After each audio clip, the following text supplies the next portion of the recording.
Muy bien, en la semana número 3 el tema a desarrollar es economía en el Virreinato del Perú, tal como se compartió en la lectura. Y a partir de ese tema tenemos lo siguiente. ¿Qué características presentó la economía colonial? Es básicamente el título de esta clase. Para poder entender el título, qué características presentó la economía colonial, también es importante conocer el propósito, ¿no? ¿Cuál es el objetivo que se busca con esta sesión? El objetivo, o también llamado propósito, busca básicamente, profesor, explicar los principios y características de la economía colonial. Porque no solamente la economía presenta características, sino también hay algunos principios que son importantes dentro de este modelo económico. Ahora hay que hacer una aclaración fundamental. En el virreinato del Perú hubieron dos épocas, ¿no? Una época que fue al inicio y que duró hasta mediados del siglo XVIII, y otra época que fue después del siglo XVIII hasta el fin del virreinato del Perú. Entonces, ¿por qué menciono eso? Porque la economía del virreinato también fue diferente en esas dos épocas, ¿no? No fue siempre igual. Si uno se pone a recordar y analizar el tiempo que los españoles estuvieron en el Perú, estuvieron en la colonia, que fue casi 300 años, podrá entender que al inicio, y eso lo vamos a mencionar en este Word, la economía colonial, por ejemplo, del siglo, vamos a poner acá, del siglo XVI hacia mediados del siglo XVIII, ¿no? Que vendría a ser más o menos a partir de 1542, ¿no? Hacia 1750 aproximadamente, es de una forma que es básicamente donde predomina una economía mercantilista, o mejor dicho, un capitalismo mercantilista, capitalismo de tipo mercantilista, que lo vamos a explicar hoy día, y a partir ya de mediados del siglo XVIII, la economía colonial va a cambiar también. A partir del siglo XVIII hasta inicio del siglo XIX, ¿no? Que vendría a ser 1751 hacia 1824, que es, se sella la independencia, será un capitalismo de tipo industrial, ¿no? Y también hay que entender algo muy importante, que a lo largo de todo el virreinato, que ha sido casi 300 años, hubieron dos familias que gobernaron, ¿no? Por un lado estuvieron los Habsburgo, y por otro lado van a estar los Borbones, que tienen un origen francés. Entonces, eso también es importante para entender cómo fue la economía en la colonia, en la época, profesor, que España tenía todo el poder sobre el Perú, ¿no? Ahí está, entonces. Una economía colonial del siglo XVI al XVIII, donde al inicio predomina un sistema capitalista mercantilista, y una economía que después predomina un capitalismo ya de tipo industrializado, ¿no? El que va a generarse y se va a ver hasta el final. Pero recuerden que a pesar de esta situación, en todo el virreinato, en toda la colonia, siempre hubo el sistema capitalista, ¿no? Hubo un capitalismo, el que se estuvo desarrollando, pero ese capitalismo ha ido cambiando a lo largo de los 300 años. Profesor, entonces, ¿qué vamos a ver básicamente el día de hoy? El día de hoy nosotros vamos a ver esta primera fase, ¿no? Esta primera fase es lo que vamos a ver en la sesión. Ahí está, vamos a poner esta primera fase. Esta fase se ve a partir de un tema importante en el virreinato. Esta fase, que es el capitalismo industrial, viene a partir de algo que se conoce como las reformas borbónicas, ¿no? Eso lo podemos mencionar por acá también. Ahí está. Y lo podemos de repente mencionar, a ver, vamos a ver así. A partir de las reformas borbónicas, ¿no? A partir de las reformas borbónicas podemos, ahí está, conocer o mencionar este capitalismo industrial. Nosotros entonces hoy día vamos a ver el inicio del capitalismo, el inicio de la economía colonial, pero luego se suceden las reformas borbónicas y las reformas borbónicas originan esta economía ya de tipo industrial. ¿Por qué? Porque en esta época España intentará aplicar medidas liberales, ¿no? Para competir con Inglaterra, por ejemplo, ¿no? Entonces, eso es lo que va a suceder ya en esa época, ¿no? Entonces, vamos a conocer nosotros el inicio de la economía cuando España ejercía un capitalismo mercantilista con sus colonias, no solamente con el Perú, sino con, por ejemplo, México y también Panamá. Bueno, regresamos y tenemos acá lo siguiente, ¿no? A ver, profesor Luis, la economía colonial obedece a algunos principios, básicamente, principios que seguramente tú has podido identificar en la lectura. Estos principios al inicio van a originar algunas características. Por ejemplo, existe un principio llamado o conocido como el bullonismo, ¿no? Profesor, ¿qué cosa era el bullonismo? El bullonismo era el nombre que recibía el mercantilismo en España, ¿no? En España se le llama bullonismo. Ahí está, bullonismo. Y consiste básicamente en qué, profe. Para los españoles, el bullonismo significaba acumular todo el oro y toda la plata que llegaba de América, y supuestamente si tú acumulas todo el oro y la plata, te vuelves un país poderoso, ¿no? Un estado poderoso. Entonces, el mercantilismo en España era llamado y conocido como bullonismo, que significa acumular oro y plata como fuente de poder. Ahora, ¿por qué se le llama bullonismo? Porque en España a los lingotes de oro y de plata se le llaman bullones, ¿ya? Bullones. De ahí viene el término bullonismo, ¿no? Que es la acumulación de oro y plata como fuente de riqueza, como fuente de poder, era lo que había en España. Otro principio importante va a ser el intervencionismo. Profe, ¿y qué cosa es el intervencionismo? Bueno, es el principio por el cual la metrópoli, que vendría a ser España, ¿ya? Vamos a ver acá, vamos a marcar, la metrópoli, que es el nombre que recibe España en esta época, puede tomar las decisiones económicas que considere oportunas, ¿no? Pues se llama intervencionismo, porque la metrópoli puede intervenir de manera directa en una colonia.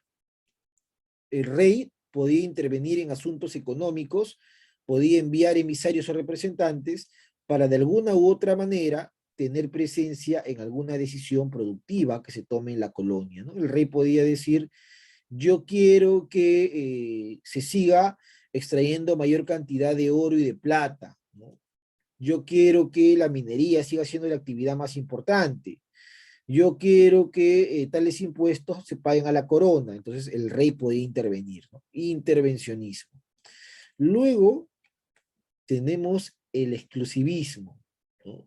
Por el cual la corona, nuevamente España, porque dice la metrópoli, cuando dice la metrópoli hace referencia a España, por el cual la metrópoli o la colonia nuevamente podía decidir por dónde y en qué lugares se debe desarrollar el comercio, ¿no?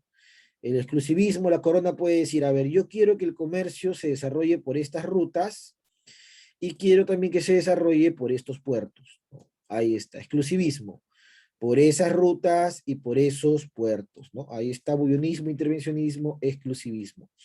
Luego tenemos el tema del monopolio.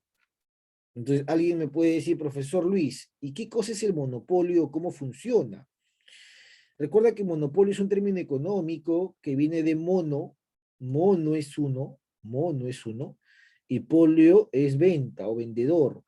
Por lo tanto, España era la única que podía venderle a las colonias y las colonias solamente le podían comprar a España, ¿no? Un único vendedor nada más, que era la metrópoli española. No podía venir, por ejemplo, a la colonia un barco de Inglaterra o un barco de Holanda a pretender venderle a las colonias. Eso estaba prohibido. Al inicio, porque después en el siglo XVIII sí van a aparecer. Y ahí viene la pregunta inicial. Si el monopolio exigía que solo las colonias puedan vender y comprarle a España, la pregunta es, los demás países, ¿qué mecanismo utilizaron para poder vender y comprar sus productos? Como consecuencia del monopolio, aparece algo en las colonias. Entonces, esa es la pregunta. ¿Qué cosa aparece en las colonias? A ver, manito levantada. Debido al monopolio que existía, apareció algo en las colonias, ¿no? En todas las colonias apareció algo. ¿Qué cosa era? Debido a este monopolio, debido a la prohibición de que solamente España pueda vender y comprar a sus colonias.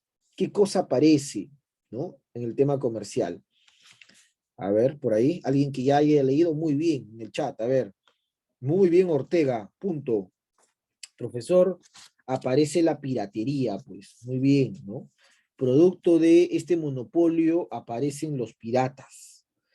Pero el pirata es un personaje que roba para sí mismo, ¿no? Hay otro personaje que aparece y roba para la corona, por ejemplo, ¿no? Las coronas contrataban a otros tipos de piratas que robaban para ellos mismos, ¿no? O sea, para las coronas, porque el pirata no tiene bandera, el pirata roba para sí mismo, nada más, ¿no? A ver, en el chat, Leslie, saqueo, sí, sí, pero hay un término que está en la lectura también, un término importante, donde hay un tipo de pirata que roba para las coronas, ¿no? Que eran muy famosos además en esa época. Muy bien, Santiago, el corsario, correcto, ¿no? Muy bien, Bocanegra, Santiago Benjamín. Muy bien, profesor. Los corsarios, ¿no? El corsario no tiene bandera. Bueno, el corsario roba para la corona. El pirata no tiene bandera, el pirata roba para sí mismo, y eso era lo que aumenta producto del monopolio, pues. Como España no dejaba el libre comercio y los demás países necesitaban oro y plata, interceptaban a los barcos que iban de América hacia Europa, ¿no? Monopolio. Bueno, otro elemento importante es el mercantilismo, ¿no? Que lo hemos mencionado al inicio. ¿Qué cosa es el mercantilismo, profesor Luis? El mercantilismo es una doctrina, es una escuela económica bastante antigua y que lo podemos definir de esta forma incluso, ¿ya? Vamos a dejar por acá este esquema y podemos definir nosotros el mercantilismo de esta forma. A ver, vamos a ponerle acá una tabla.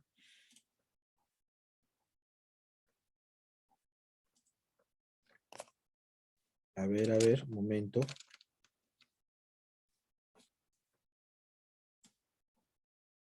Mm.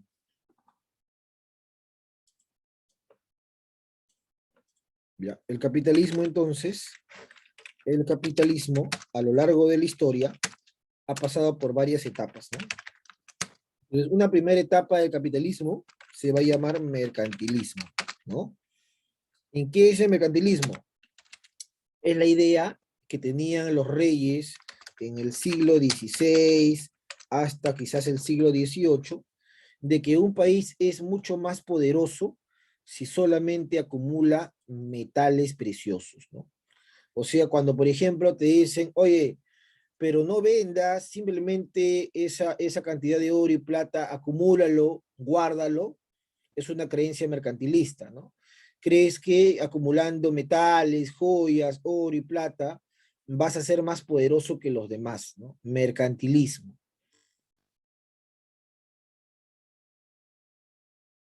Nuevos mecanismos, ¿no? Nuevos mecanismos, por el cual se dan cuenta de que el mercantilismo no es lo adecuado, no es lo óptimo, y es ahí donde aparece una segunda etapa que se va a llamar industrialismo, ¿no?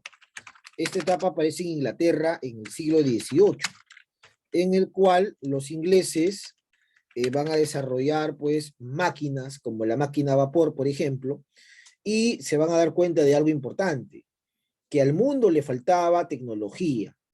Entonces, como los ingleses desarrollan tecnología, empiezan a vender su tecnología al mundo y se vuelve un país poderoso. Porque si lo comparamos con España, España solamente acumulaba oro y plata, nada más.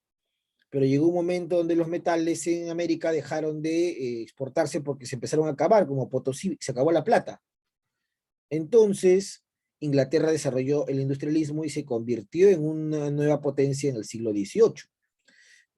Pero, más adelante, ya en la época de las guerras mundiales, aparece una nueva fase del capitalismo, ¿no? Conocido como el imperialismo, donde los países ya no solamente van a producir manufacturas, sino ahora lo que les interesa es controlar el mundo, ¿no? Controlar el mundo, siglo XIX, siglo XX. Y ese imperialismo los lleva a producir más, a apoderarse de más mercados y lleva al mundo a guerras, ¿no?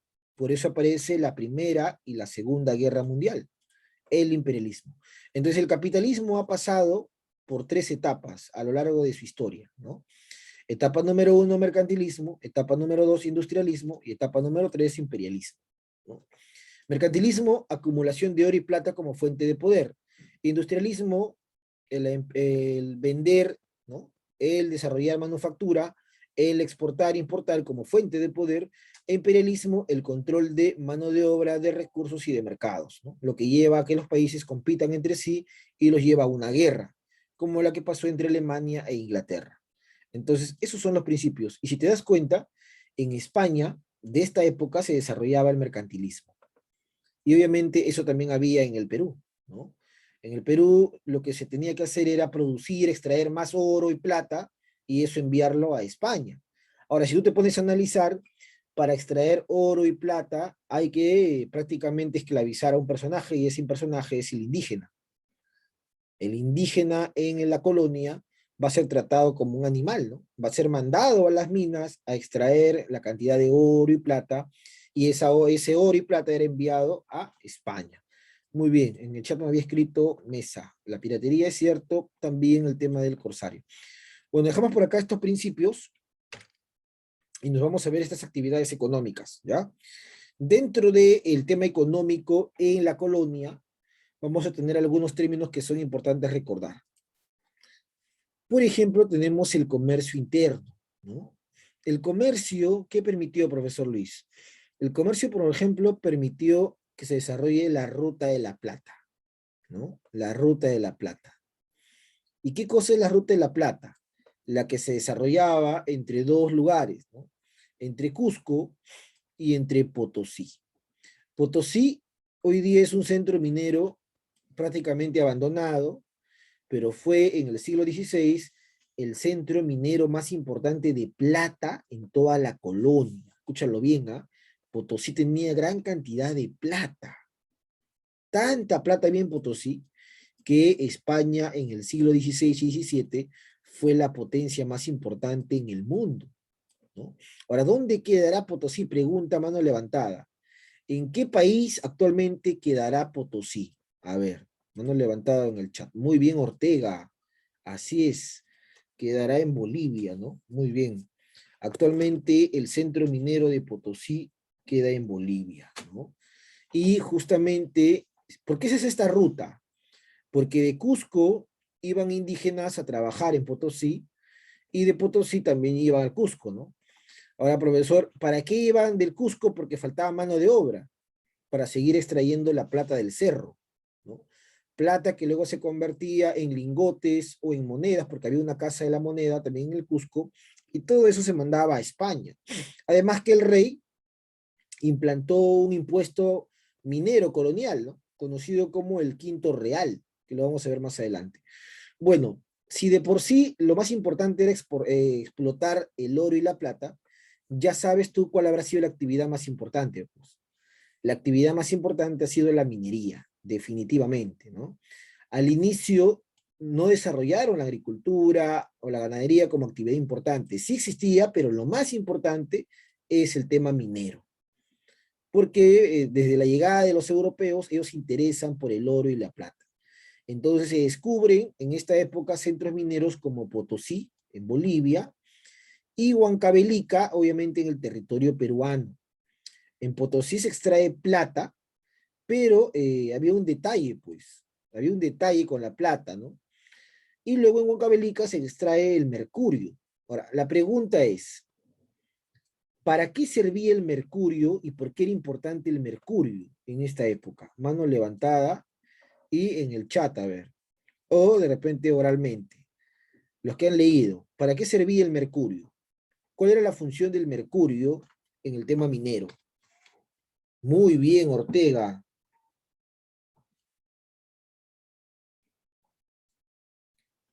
Muy bien, Ortega, en el chat. Efectivamente, Ortega, así es.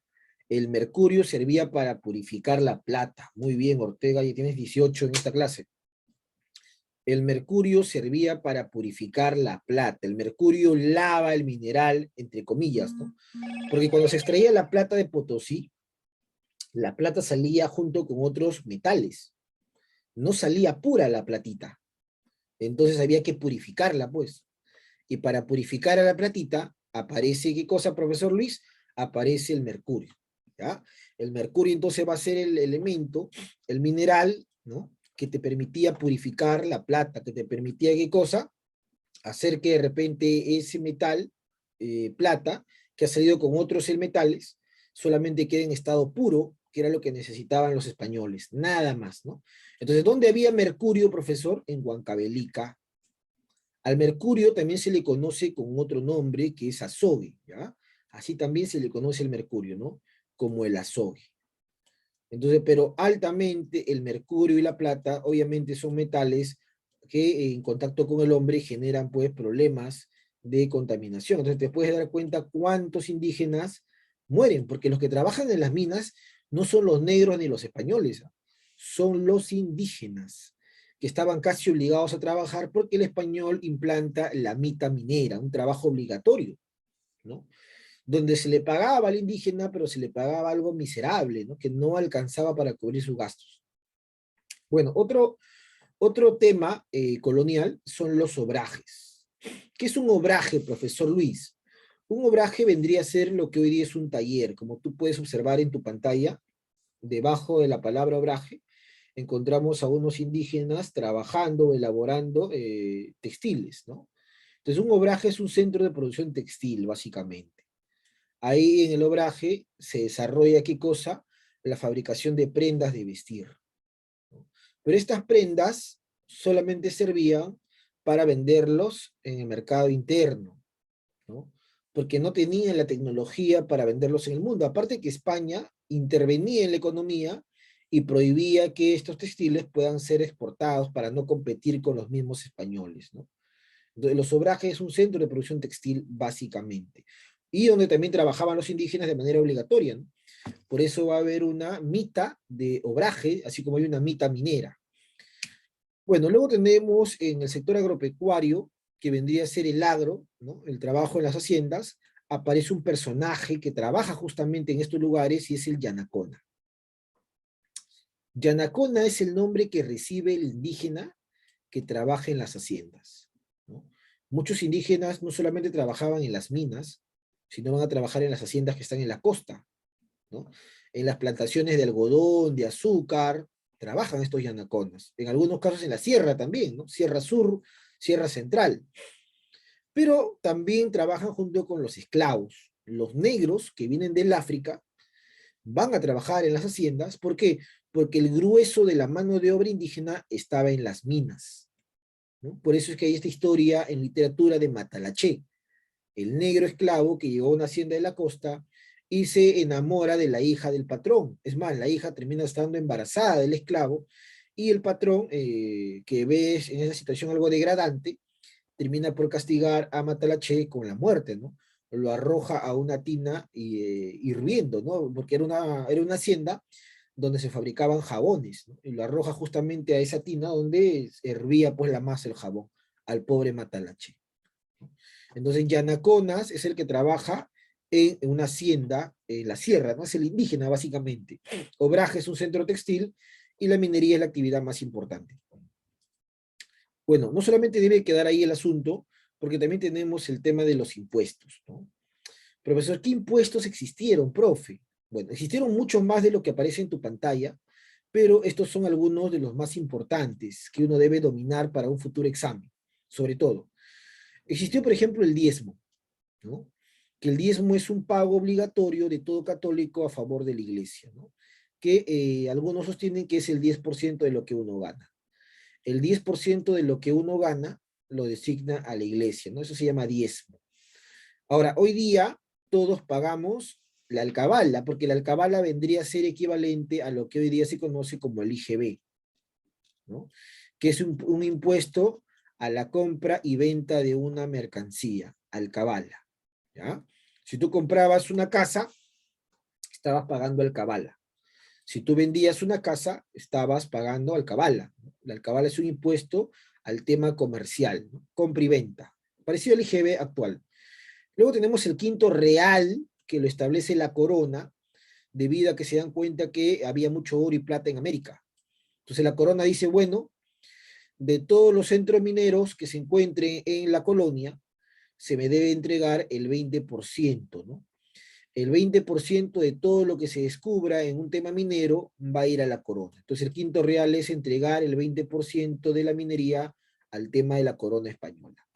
Luego tenemos el almojarifaz, que es un impuesto muy parecido a lo que hoy día también se cobra, ¿no? Todo producto que llegaba a la colonia se llama importación, ¿no? Que está llegando de España a la colonia. Y todo producto que salía de España, no de que salía de la colonia a Europa o a España, se llama exportación. Tú por vender o tú por importar tienes que pagar, ¿no? Eso se llama almojarifazgo, un impuesto aduanero, ¿no? Es un impuesto a todo lo que entra y sale en la colonia. Y el más conocido de todos es el tributo indígena, que lo van a pagar todos los indígenas, obviamente, a partir de los 18 años, ¿no? El único que no paga tributo es el cacique, o también llamado curaca, como se puede ver en la imagen, ¿no? Puedes ver acá a un indígena que está pagando su tributo a otro indígena, solo que ese otro indígena lleva un signo real, ¿no? Porque él es un curaca, es un cacique, supuestamente es un indígena que desciende de sangre incaica de los incas, ¿no? Como el caso de que Perú pregunta, ¿qué personaje era curaca y cacique en la colonia? Muy famoso, ¿ah? Que se termina rebelando contra España. A ver en el chat o en el audio. Muy bien, Jaro, también en el chat. A ver, ¿qué personaje era cacique o curaca que se termina rebelando contra la colonia? A ver, por ahí. ¿Qué personaje crees? Bueno, mientras vas pensando, seguimos explicando, ¿no? Cuando tengas el nombre me dices, ¿ah? Había un cacique muy conocido que se terminó rebelando contra la corona. Él se encargaba, por ejemplo, de eso, ¿no? El cacique cobra el tributo indígena y luego el tributo del cacique lo entregaba al corregidor, ¿no? Que era la autoridad española. Bueno, ¿qué instituciones existían en el Perú de esa época? Bueno, estaba el Tribunal del Consulado, que eran todos los criollos, hijos de españoles, que habían creado este tribunal para encargarse del comercio entre España y América, porque recuerda que el único virreinato en Sudamérica era el Perú, y el puerto más importante, por ende, ¿cuál sería? Mano levantada en el chat, segunda pregunta. ¿Cuál sería el puerto más importante? ¿Cuál? ¿Cuál sería ese puerto más importante? Muy bien, Ortega, excelente, ¿no? Muy bien, Ortega. Muy bien, Ortega es el Callao, sería, pues, ¿no? El Callao sería ese puerto más importante de esta época. Muy bien, Jaro también, el Callao, ¿no? En el chat, muy bien, Aro. Así es. Entonces, profesor, los criollos hicieron mucho dinero, ¿ah? En la época colonial, porque manejaban el comercio prácticamente del mundo, ¿no? España y el Callao. Y luego existía la Casa de Contratación de Sevilla, que manejaba el comercio desde España, desde el puerto de Sevilla, en España. Ellos manejaban el comercio y era el tribunal en cuestión comercial más importante. No solamente el comercio, ellos regulaban también la entrada y salida de europeos a América, ¿no? Estaba prohibido que lleguen judíos y musulmanes a América. Entonces la Casa de Contratación solamente veía, no solamente veía el tema comercial, sino también el tema migratorio, ¿ya? Pero estaba en España. El Tribunal de Consulado funcionaba acá en el Perú, en el Callao. Bueno, trabajando en clase. A ver, lúcete, ¿ah? Entonces, el curaca era muy bien Pérez, el curaca era Tupac Amaru segundo, muy bien Leslie. ¿Cómo vamos hasta ahora? Ortega tiene 19, Pérez 17, Bocanegra 16, Aro 17. A ver, ¿alguna voluntario para que me ayude en la pregunta 1? Mano levantada, ¿qué es el mercantilismo? Dice. Pérez, te escuchamos tu respuesta. Profesor, ¿era la acumulación de oro y plata como fuente de poder? Claro, es así de sencillo. Acumulación de metales preciosos como signo o fuente de poder. Muy bien, Pérez. Punto. Dos, ¿cuál fue la principal función de la Casa de Contratación de Sevilla? A ver, voluntario o voluntaria. Cualquiera. Nuevamente, muy bien, Pérez, le escuchamos. Su función era controlar el comercio entre España y América. Claro, así de sencillo. dirige el comercio entre España, que es la metrópoli, y las colonias, ¿no? ¿Por qué? Porque existía un monopolio, pues recuerda ese principio, monopolio, pero que recuerda todo lo que hemos visto hasta ahora, es hasta mediados del siglo XVIII, ¿ah? Luego va a cambiar. 3. Menciona 3 impuestos al comercio. Respuesta. Cualquiera. 3 impuestos al comercio. Hemos visto ahora los impuestos. Está en tu lectura también. Ronaldo Aro. El diezmo, la alcabala y La alcabala sí es. El almojarifazgo y la avería, ¿no? El diezmo es un impuesto a la iglesia. Ya, y yanaconaje. Muy bien, Mesa, también el chat. Yanaconaje. ¿Alguien yanaconaje? A ver, Pérez, le escuchamos. Era el lugar donde trabajaban los yanaconas, que eran indígenas. Muy bien, indígenas que trabajan en la hacienda. Muy bien, Pérez. Muy bien, chicos, acá nos quedamos. No olviden enviarme sus evidencias. Muchas gracias, cuídense mucho. Chau, chau.